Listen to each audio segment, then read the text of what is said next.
अपनी कल्याण यात्रा के दौरान नीलकंठ वर्णी श्रीपुर आ पहुंचे। प्रणाम महंत जी। आशीर्वाद। स्वस्थ तो हो ना? हाँ। प्रणाम। शुभम भवतु।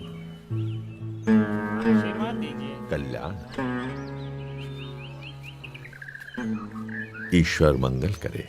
बाल योगी है, सुबह से यहीं ठहरे हैं।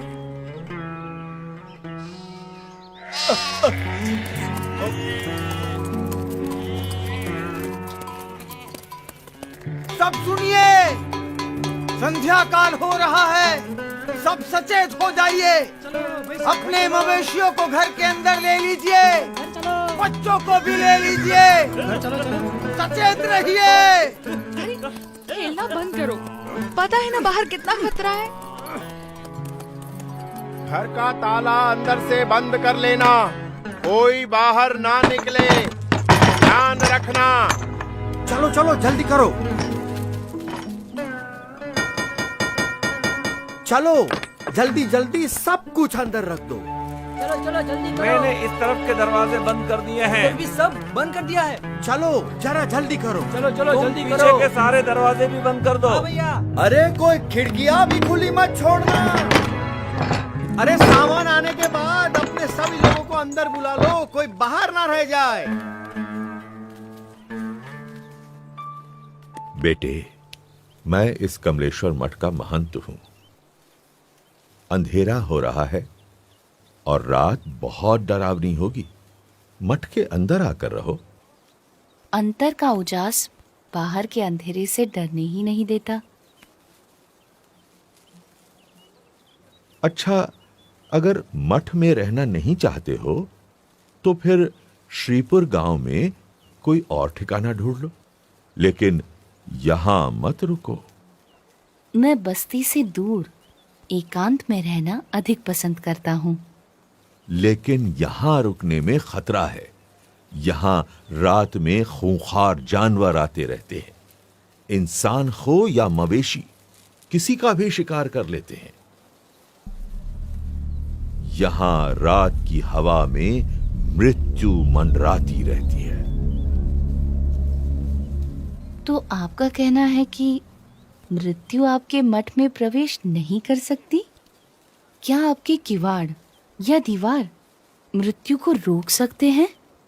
मृत्यु को तो कोई नहीं रोक सकता मेरे बच्चे, लेकिन सामने से मृत्यु को गले लगाना भी तो उचित नहीं। यदि मृत्यु को कोई रोक ही नहीं सकता तो उससे डरना भी क्यों? जीवन से मोह ही भय का कारण है। जहां मोह नहीं वहां भय नहीं। तुम बालक भी हो और योगी भी। अब बाल हठ और योगी हठ दोनों को तो मैं नहीं छुड़वा सकता। वैसे मठ में सदैव तुम्हारा स्वागत है। मन करे तो चले आना।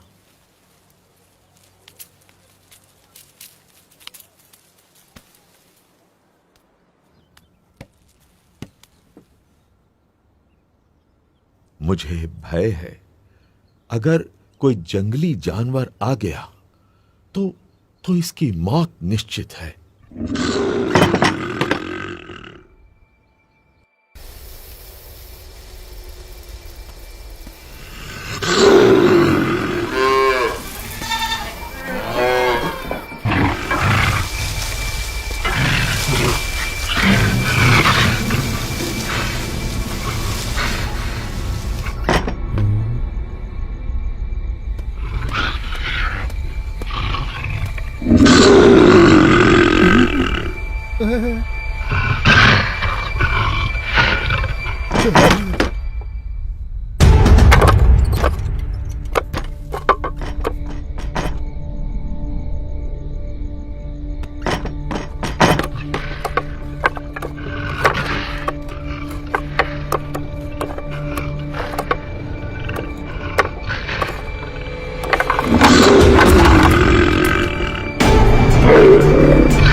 शांतं भवतु, कल्याणमस्तु।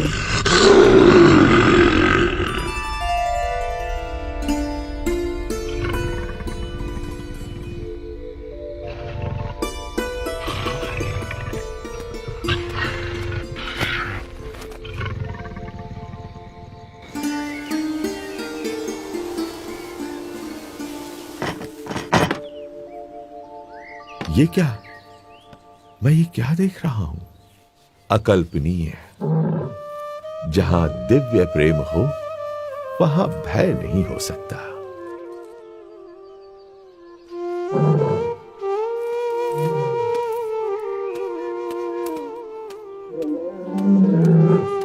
स्वामी, स्वामी रुक जाइए, रुक जाइए स्वामी। स्वामी, स्वामी अब आप कहीं न जाइए।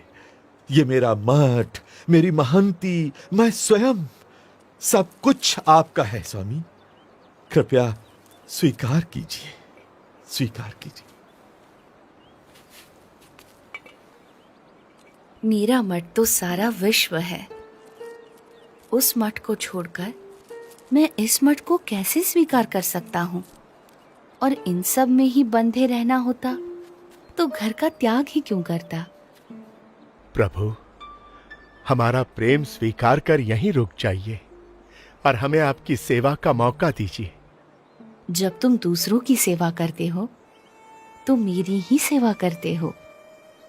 जब तुम दूसरों को प्रेम करते हो तो मुझे ही प्रेम करते हो।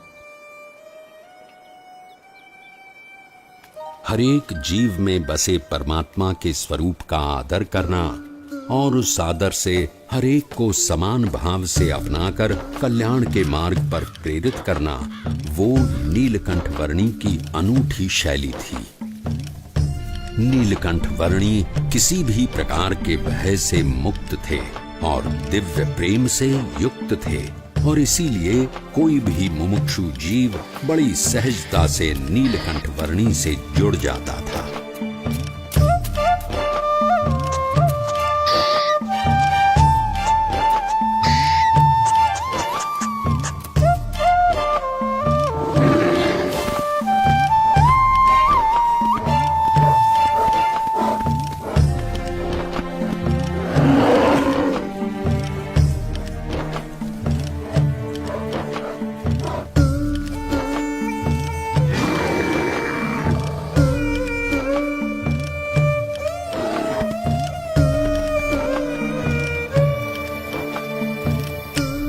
कल सुबह स्नान पूजा आदि करने के लिए अच्छी जगह कहाँ मिलेगी? इस तरफ चले जाओ।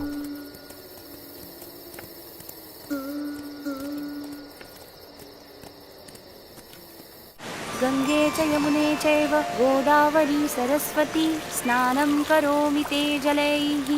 अन्नं चतुर्विधं स्वादु भोज्यं समर्पयामि।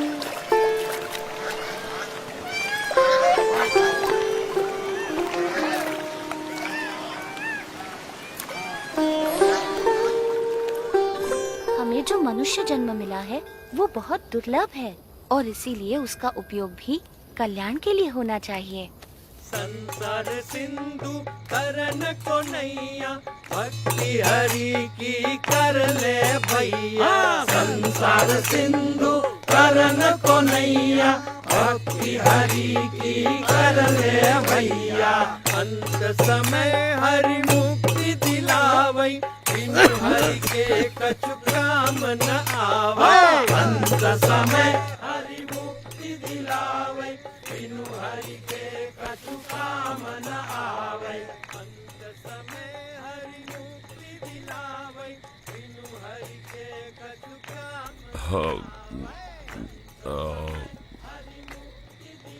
भाई वो अपना मजा ले रहे हैं और हम हमारा। उस नशे के सामने ये नशा तो कुछ भी नहीं है। पर इसमें बुरा भी क्या है, मजा आता है। इस व्यसन से अधोगति है और उस व्यसन से उन्नति। पसंद भी आपकी है और निर्णय भी।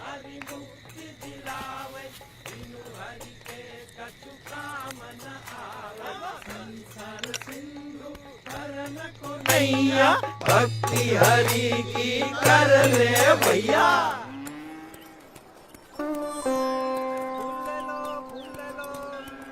आओ भगवान को चढ़ाने फूल ले लो।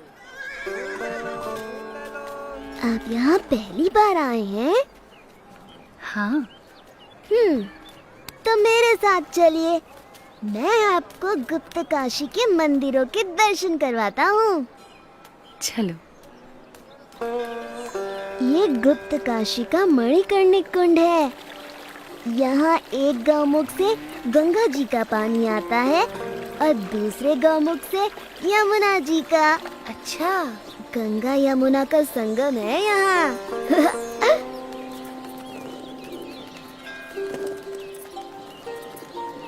ये विश्वनाथ मंदिर है और ये पास में है अर्धनारेश्वर मंदिर।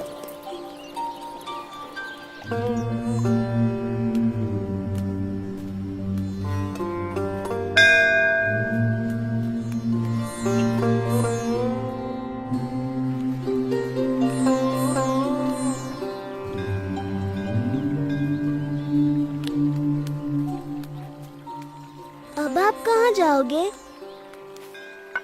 गुप्त प्रयाग और त्रियुगी नारायण से होते हुए गौरी कुंड और वहां से केदारनाथ। इतना दूर?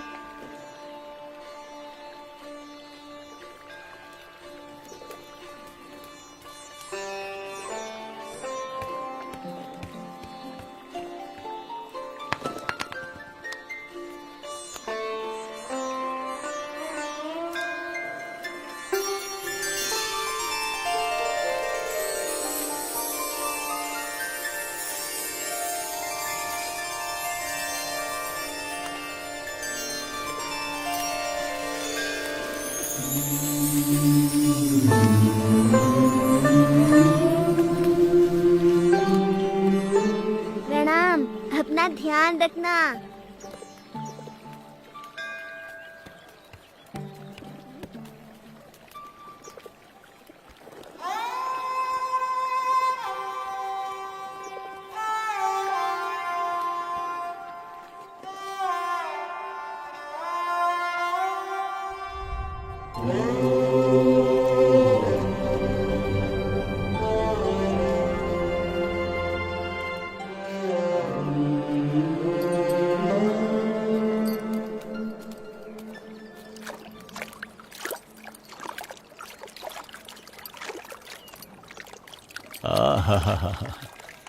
ये गौरी कुंड भी ऊपर वाले का चमत्कार है।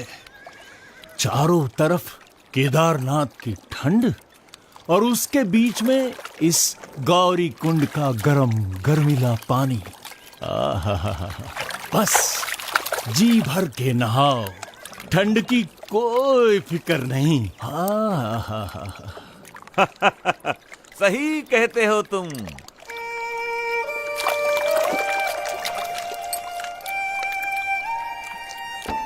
गौरी कुंड से नीलकंठ वर्णी केदारनाथ की ओर चल पड़े।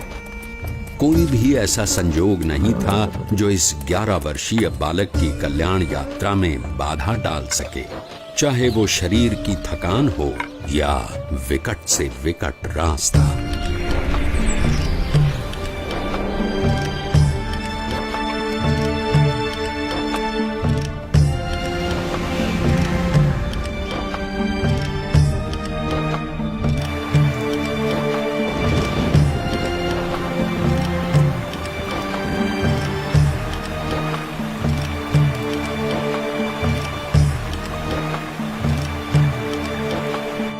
भवाटवी में साधु की संगत हरिपद प्राप्त करावे।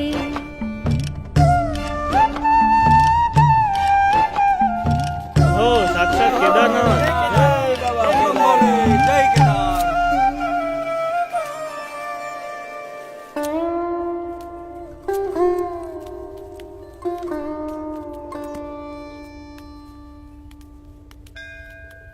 ये कहाँ खोया हुआ है? अरे किस दुनिया में हो भाई? साक्षात नारायण की दुनिया में। हाँ? क्या? कहाँ? मुझे इन वर्णी में साक्षात नारायण भगवान के दर्शन हो रहे हैं। तुम भी दर्शन कर लो। साक्षात भगवान नारायण। हाँ। ओह प्रभु, साक्षात नारायण। धन्यवाद धन्यवाद। प्रणाम प्रभु। प्रभु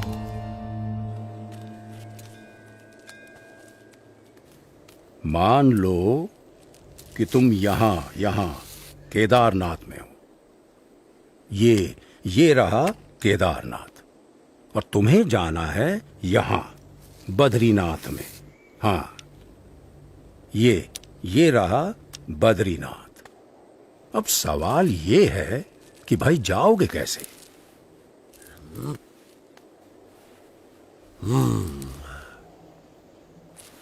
तो तुमको जाना पड़ेगा पहले ज्योतिर्मठ,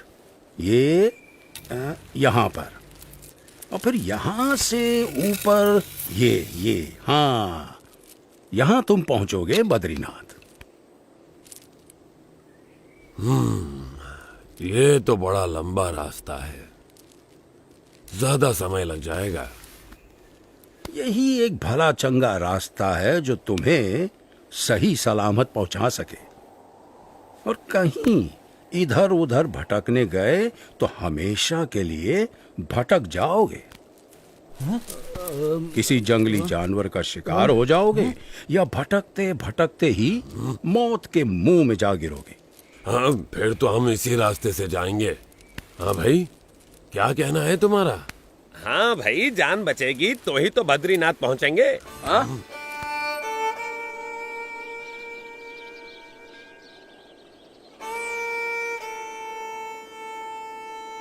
थोड़ी देर ज्यादा लगेगी, पर जिंदा तो पहुंचेंगे। हाँ, सही समझे। हाँ भाई, सुरक्षित रास्ते से ही चलेंगे।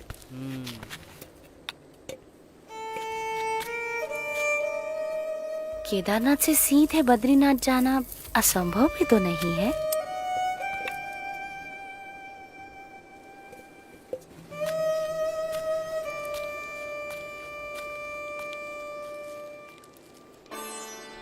केदारनाथ से सीधे बद्रीनाथ, एक ऐसा मार्ग जिससे गुजरने के बारे में कोई सामान्य मानवी तो सोच भी नहीं सकता था, जहां मानो मनुष्य जीवन का अस्तित्व ही नहीं था।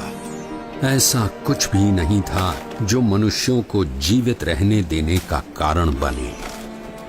अगर कुछ था तो बस कदम कदम पर खतरा।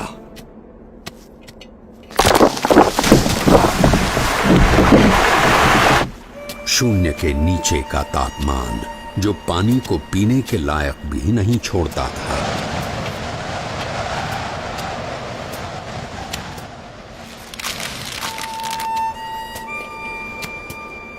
मीलों तक फैली हुई बर्फ जैसे विपत्तियों का महासागर, और हर क्षण मृत्यु का आह्वान।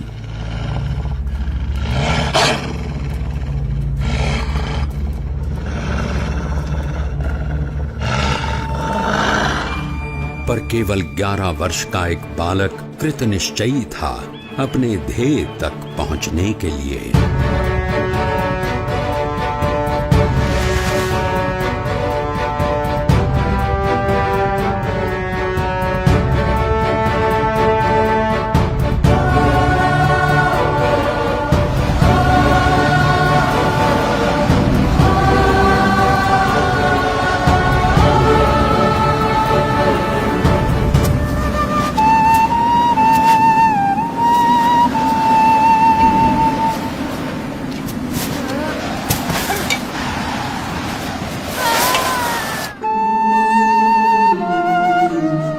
परमात्मनि यो रक्तो विरक्तो अपरमात्मनि।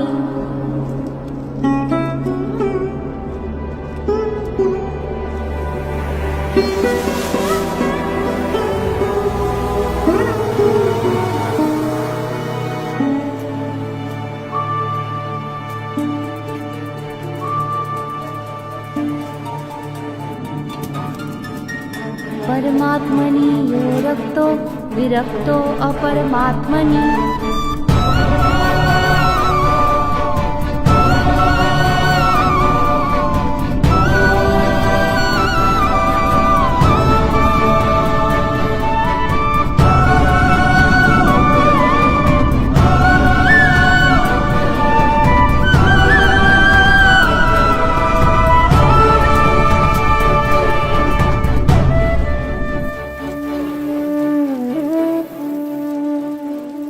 इस ठंड में हम लोग यहाँ कंबल ओढ़कर भी ठीक से सो नहीं पा रहे हैं, और वो बच्चा नंगे पांव, खुले शरीर, केदारनाथ से सीधे बद्रीनाथ के विकट रास्ते पर अकेला चल पड़ा है। क्या हुआ होगा उसका?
ऐसा क्या था जिसके कारण कोई भी प्रकार की परिस्थिति नीलकंठ वर्णी को रोक सकने में असमर्थ हो जाती थी।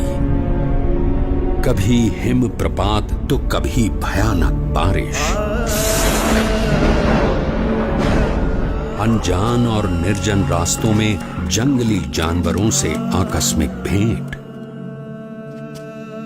अनजान रास्तों को समझकर पहाड़ियों और खाइयों के बीच में से भी रास्ता कर लेने की चुनौती, और आराम करने के लिए धरती का बिछौना और आकाश की चद्दर। नीलकंठ वर्णी की दृष्टि में ऐसा कुछ भी नहीं था जो इस मनुष्य शरीर से नहीं हो सकता था। देह भाव से पर और मनोभाव से पर नीलकंठ वर्णी की आध्यात्मिक स्थिति ही ऐसी थी जो किसी भी परिस्थिति से ऊपर उठकर उनकी कल्याण यात्रा को आगे बढ़ाए रखती थी।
ऐसे विपरीत हालात में भी अपने नियम, धर्म और अपनी भक्ति के नित्य क्रम के साथ कोई भी समझौता न करके भक्ति की प्रणाली की पुष्टि करता हुआ एक ऐसा उदाहरण नीलकंठ वर्णी ने प्रस्थापित कर दिया जो सदा के लिए भक्ति रीति का पोषण करता रहेगा।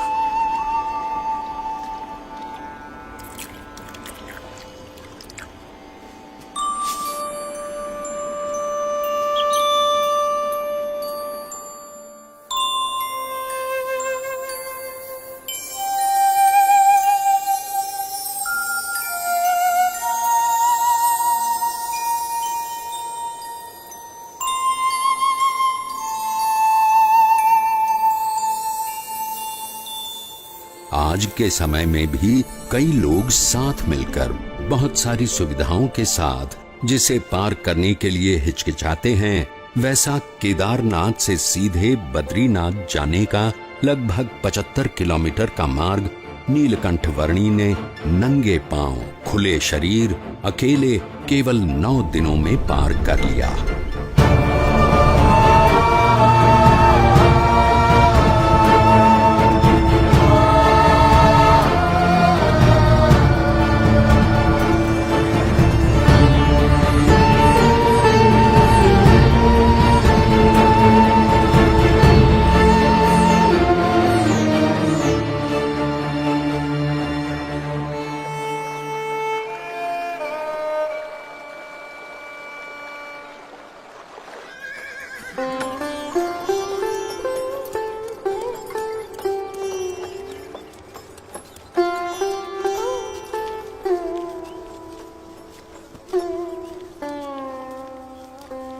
जय बद्रीनाथ विश्वम्भरम, जय बद्रीनाथ विश्वम्भरम, जय बद्रीनाथ विश्वम्भरम, जय बद्रीनाथ। अरे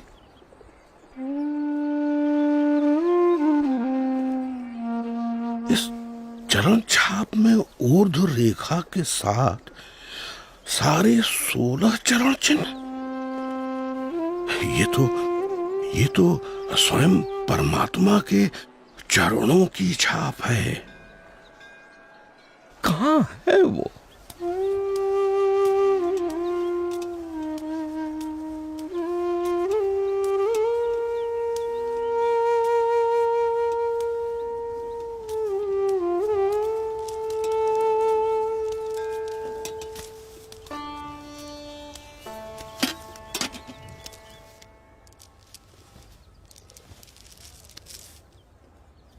प्रणाम। मनुष्य के रूप में आपका दर्शन पाकर आज मेरे आनंद की कोई सीमा नहीं है प्रभु। मेरा रोम रोम हर्षित है प्रभु। कहीं सुना है और शास्त्रों में पढ़ा भी है कि भगवान जब मनुष्य रूप धारण करते हैं तब उन्हें पहचानने का सौभाग्य बहुत भाग्यशाली को ही मिलता है। आज मेरे जन्मों जन्म के भाग्य खुल गए कि आपके प्रत्यक्ष दर्शन हो गए। आपने क्या नाम ग्रहण किया है प्रभु? मेरा नाम है नीलकंठ। नीलकंठ।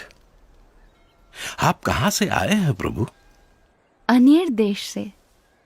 ऐसी तो कोई जगह का नाम मुझे याद नहीं प्रभु। मेरी समझ में आए उस तरह से बताइए।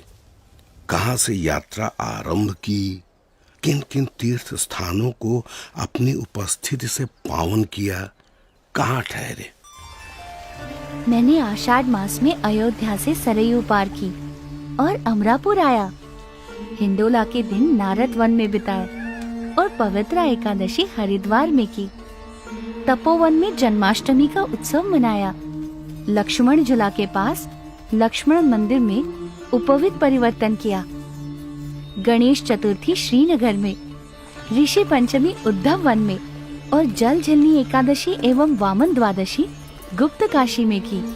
त्रियुगी नारायण में पूर्णिमा करके श्राद्ध पक्ष मैंने गुप्त प्रयाग और केदारनाथ में बिताया और नवरात्रि के आरंभ में केदारनाथ से चलकर पहाड़ों को पार करके आज नवरात्रि के 9वें दिन यहाँ बद्रीनाथ आया हूँ। और आपका भाव है, इसीलिए दीपोत्सव और अन्नकूट उत्सव यही आपके साथ मनाऊंगा। अवश्य प्रभु।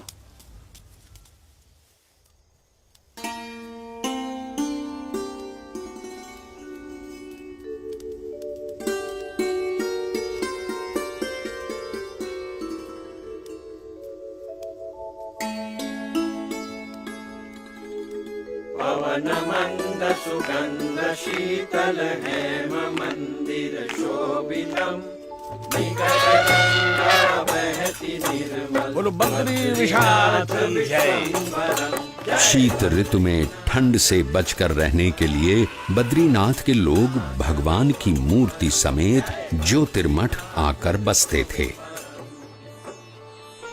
नीलकंठ वर्णी भी उनके साथ ज्योतिर्मठ आए। अहम ब्रह्मास्मि अहम ब्रह्मास्मि अयम आत्मा ब्रह्म एव अयम आत्मा ब्रह्म एव। ये सब उपनिषद के मंत्रों का अच्छा पाठ कर रहे हैं। प्रभु, ये तो हम सब का नित्य क्रम है। इन मंत्रों के रटन से ये सब अपनी आत्मा का ब्रह्म के रूप से अनुसंधान कर रहे हैं। ऐसा उत्तम ध्येय रखते हैं। उसका अर्थ है कि ब्रह्म, आत्मा एवं परमात्मा के स्वरूपों की भिन्नता को वे यथार्थ रूप से समझते हैं। हमने तो ऐसा ही रटन सीखा है। अहम ब्रह्मास्मि अहम ब्रह्मास्मि।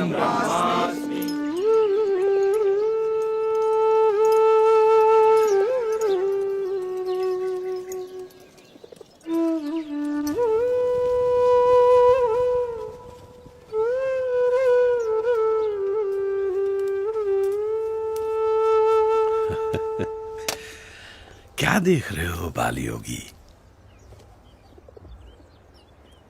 मुझे मानसरोवर जाना है। क्या आप रास्ता दिखा सकते हैं? अभी से रास्ता पूछ के आप क्या करोगे? अरे जब ठंड की ऋतु समाप्त हो जाएगी तब बहुत सारे लोग वहां जाएंगे, उनके साथ चले जाना। हाँ? मुझे तो अभी जाना है। है? इस ठंड में? हाँ। मानसरोवर? अरे प्रभु, ऊपर की ठंड तो आग की तरह जलाती है।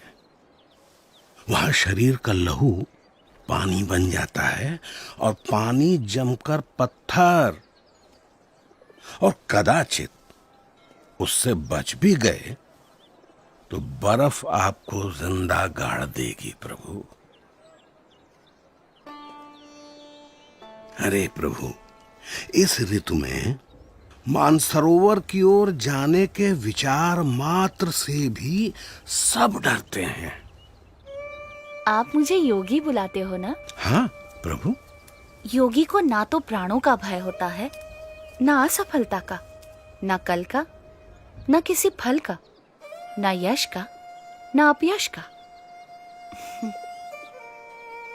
आपका बहुत धन्यवाद कि आप मेरी चिंता करते हैं। प्रभु,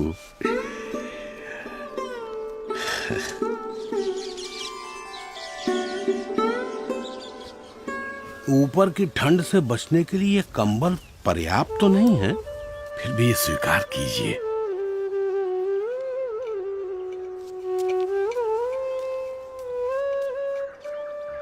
खेलने कूदने की उम्र में इतने कष्ट, ऐसी तपश्चर्या, इतनी कठिन यात्रा किस लिए? मेरी यात्रा कल्याण के लिए है। मैं आपसे फिर मिलूंगा।